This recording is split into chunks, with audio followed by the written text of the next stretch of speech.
Hi guys, welcome back to our channel. It's been a minute, we missed you. Yeah. Yeah, we are just gonna be doing a video today. Quite annoying, so in case we got some Orojo. Now, if you don't know what Orojo is, Jesus. you are Don't know what this missing good out.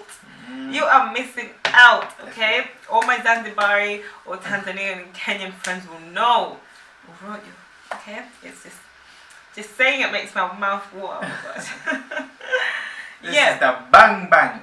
Yeah. That's what I could say, mate. Oh, can I see it, man? Yeah, I don't know, but we're gonna show them a Yeah, close up in a okay. minute. But yeah, while we're gonna have this video, we're gonna be talking about some very serious matters. We're gonna be telling you guys, not telling you, but just sharing some advice and things based on our experiences on being a young married couple. So yeah, do you want to show them a close up? Should I show them a close up now? Yes, yeah? show them the Okay, I'm gonna be on the side. Get on close. Like so, this is what. So this is what Orojo is. If you know, then you know. If you don't know, then get to know.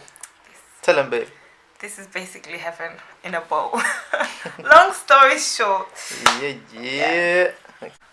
So, we're gonna start. We're gonna dig in.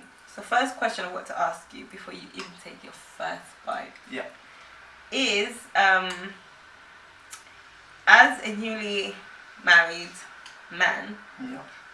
what were some of the things that you were not expecting to come your way, but they came your way, kind of? Thing. Yeah. It could be good. It could be a challenge. Whatever it is. Oh no, like What was okay, can I take a bite first? Yeah, it's fine.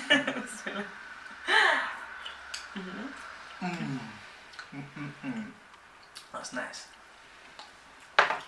Yeah, basically, the first things first, isn't it?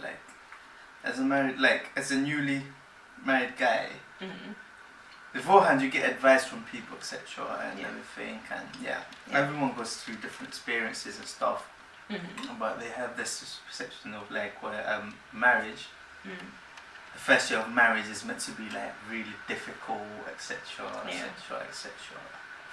I had the same thing that the first year's gonna be hard, but just stay strong, blah blah blah. And I was like, but you shouldn't let them scare you, because different people go through different experiences. Like for us, it's been alhamdulillah, basically. Sailing. It's a smooth journey. Alhamdulillah.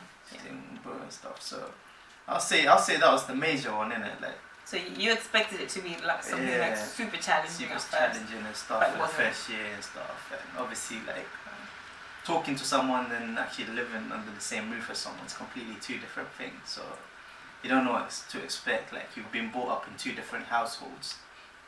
Would you think that was a challenge for us then? Because you just said obviously we were both raised in different households. Was that a challenge? I don't think it was much of a challenge, but I don't know, for other people. Obviously, it was different. It was different, but then I don't think it was a challenge. It wasn't a challenge, no. It was a challenge because it seems. And we had so many similarities. So yeah, I guess. Yeah, but it's like the thing is it's like obviously like you've been brought up in a different household. I've been brought up in a different household. I might do things that she might think that they're quite weird. You might do things and I'm thinking like, what the hell? Like, I have. You know what I mean, innit? But did that happen? No. You're just talking about scenarios. I want you to talk about our experience. No, it hasn't happened. That's what I'm saying, innit? But just speaking overall, it's just giving advice and stuff like that. I'm thinking like, stuff like that could happen because obviously that's why communication is key. Communication is key. That's one thing I have to back up as well. There's things that you always have to communicate, whether it's like something so trivial to something like which is a big matter. Communicate. Don't assume that they know what you're thinking. Don't assume that your partner will know what you want. At the end of the day, we're human. Okay, so you've got to communicate it through. So there's no point when you be like, oh, he should have done this. Actually, no. You tell him what he should have done.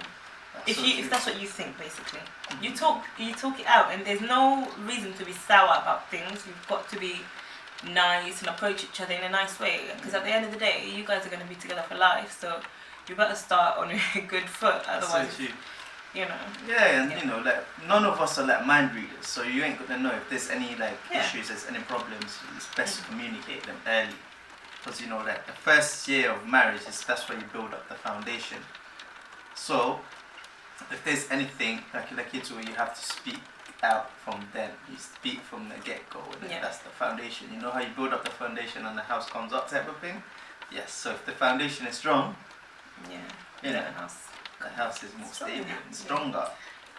Yeah. So that's one of the things. One of the major things that I was going through my head. So it's like okay, I don't know how the first year is gonna be. It's gonna be like, you know, like crazy and stuff. But yeah, alhamdulillah. For us, it's been good, alhamdulillah. Yeah. Okay, you can take another bite. Then you can think of a question to ask me now. Yeah. What could I say?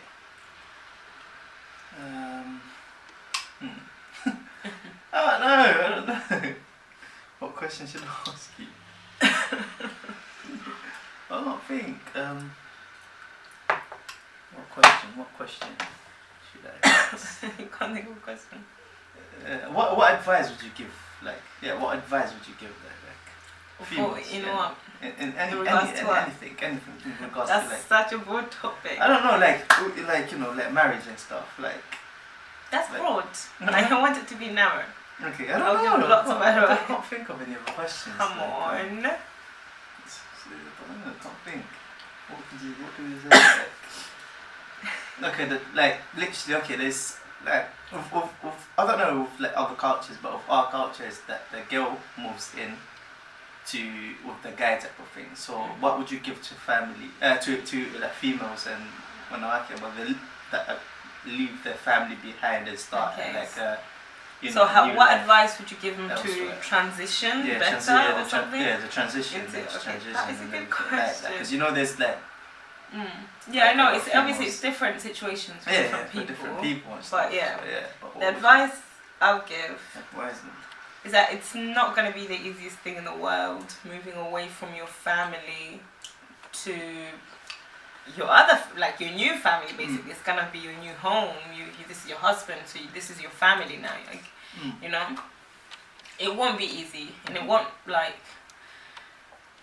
basically, some people are transition through it easier than others, but I think what helps some people to transition easier is that, for example, someone like me, I studied and lived away for a whole year away from my parents, so I was already used to not always being around mom and dad, and you know, being babied and stuff like that. And then I also worked again another year and a half away from my mom and dad. I was in London, they were somewhat completely different, and I was living with my auntie, so that helped me transition through it. So alhamdulillah, like when I moved in with Salim after marriage, it wasn't like a big shocker. Obviously it was a shock, as I said, it's not easy, but it wasn't like, oh my gosh, because I know some women, like some girls cry out for months and months, and it's like, but I didn't go through that, because it's just, you know, I'm used to, I know my mom and dad are just one call away, so I just call them anytime I miss them. So an advice I'll give to a person who thinks that they're gonna find it hard is just understand that this is your new family, and have good experiences throughout the first couple of weeks and months of marriages, and that's what will make it easier for you. Make marriage fun, especially when you're newly wed. Make it fun, have fun, go out, you know, make it fun basically. There's lots of ways to make it fun, so I guess, you know, you could just do what you think is fun. Definitely. And it will help. And your parents are one call away, or one FaceTime away. To say, so that's that point there. And I also wanted to add for the guys, I think, I don't know how other people do it, but there's other people that decide to live with like their parents, etc., and everything like that, which is not wrong. Like it's okay to live like with your parents and whatnot, in the same roof as your wife and everything. But I think it's good to have your own place, like your own privacy and stuff like that. Not only that, because your state of mind now, like your husband now, like, and everything. So you need to, you know, understand that you're. I think it comes more that responsibility, and it becomes more whole when you move away. When you move away, because if you don't move away, you're like, yeah. oh, I'm still with mom and dad. Yeah, or, so my wife will be with my mom and yeah, dad. my wife will be actually, with no, my she mom and wants dad. your Or attention. just go out with the lads, you know, Yeah. like she'll be okay, like right there Yeah. and everything like that. So, but yeah, little things like that, like you move out, you start like, you know, life together, like fresh and stuff like that, and so that's one advice that I'll give the lads. Yeah. And teamworks make the dream work. That's the motto. Oh yeah, I've got one last question for you actually. One last question. What do you think about gender roles in marriage? As in the husband. Like the wife's role, the guy's role, and stuff like that. Gender roles. I think. And obviously, you have to talk about Islam as well because this comes into it as well. Yeah, like a man has his responsibilities, a female has her responsibilities.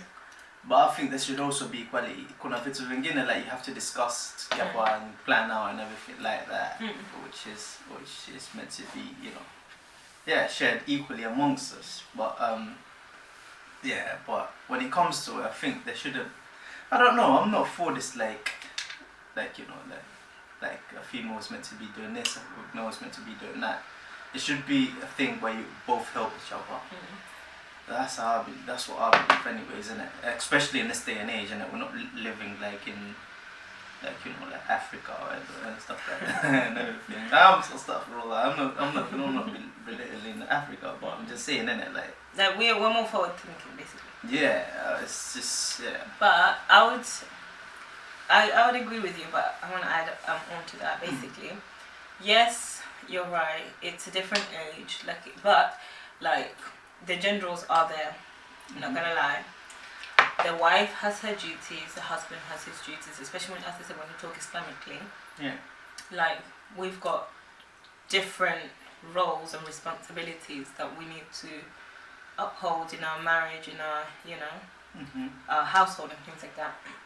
So, having said this though, it doesn't mean, as you said, we cannot help each other out through with our responsibilities. It doesn't mean that the wife can't help the husband in his responsibility and the husband can't help the wife, basically, because obviously things like that, helping each other out, is what grows you. Yeah. It's what bonds, keeps you closer together, increases your love and things like that, because you know that you're there for each other should anything happen. So yeah, but obviously, as I said, there are separate gender roles in Islam. So yeah. Teamwork makes the dream. Yeah. That's happening in that anyways. And another advice I'll give you is patience. You have to be patient. Yeah, that's one thing. I remember one dude gave me an advice on the day of my wedding. Came up to me and he just said patience, patience, patience 3 times. And then have you been patient? I'm joking. No. I'm not. It's just one of those things, isn't it? No. It's not about that, but it's just you have to be patient. But yeah, obviously it's right because it's new and you're going through different experiences and you're things learning will as you go happen along. that you will need to learn. As you go along, through. But have fun as well. Have fun. That's a must. You have to have fun. Communication. Don't forget about communication. Communication is key. Literally, come back. Don't go. Just don't jump on TV or whatever. You sit down with your wife. Sit down with your husband. And talk about the day, how the day went, and everything like that. That's key. Because if there's no communication and you just caught up with technology and everything like that, then So do you think we've got everything covered? Not really. Not really. This will need a whole day's worth of video. This will need a whole That's the major. Oh yeah, and guys, guess what happened the other day? There is this brand. Oh my, yeah. There is this brand which makes ubuyu in England. In England. Ubuyu, dried mangoes. Do you know ubuyu? If you don't know ubuyu, it's called baobab. Baoabab, I think. But anyway, it's called baobab. And it's a superfruit, and us Swahilis, East Africans, love ubuyu. Literally, that's what we do. Just the red tongue. Oh. Red fingertips and them things there. We had a little sample. You see, I don't know if you can see. I don't know if you can see it. It has to be further away because it's not an autofocus, but it's called Vitam. And yeah, and it's got wheels at it, and I can't wait to try it. Shall we try it? Yeah, we can't wait to try it. Let's try it right now. And we've been looking for this for a while, and I'm so glad that we found a company in England that actually does this. It's called Vitamu. You can follow them on Instagram as well, V_Tamu. Yeah. So yeah, you've got dried mangoes up there as well. So we're gonna give these a go. Other way. Oh, actually same way. Yep. Let's see. Well, we're failing at opening. I just want to jump straight into it, that's why. Ooh, yeah, if you guys don't know. Yeah. But yeah, baobab is like a superfood and it's so good for you and... Oh my, do you want to do the honors, baby? It looks so good. This is baobab, guys. I don't know if you can see This is the good. You put it in your tongue and you suck the life out of it. Until it's just the seed. Banger. Shout out Vitamu. Packaging is amazing as well, mashallah. That's good. And then it makes your tongue red. Makes your tongue red and everything like that. The sweetness that just come out of it is amazing, mashallah. If you know, then you know, innit? My Kenyan, my Tanzanian people, and you know, yeah. And everyone else. And everyone else. Suitable for all. You know what they're doing it. So go and get your, you know, baobab sweets and yeah. That's good. But yeah, anyway, we hope you guys enjoyed this video. We'll see you guys next time. Hopefully that'll be very soon. So yeah. See ya. Bye.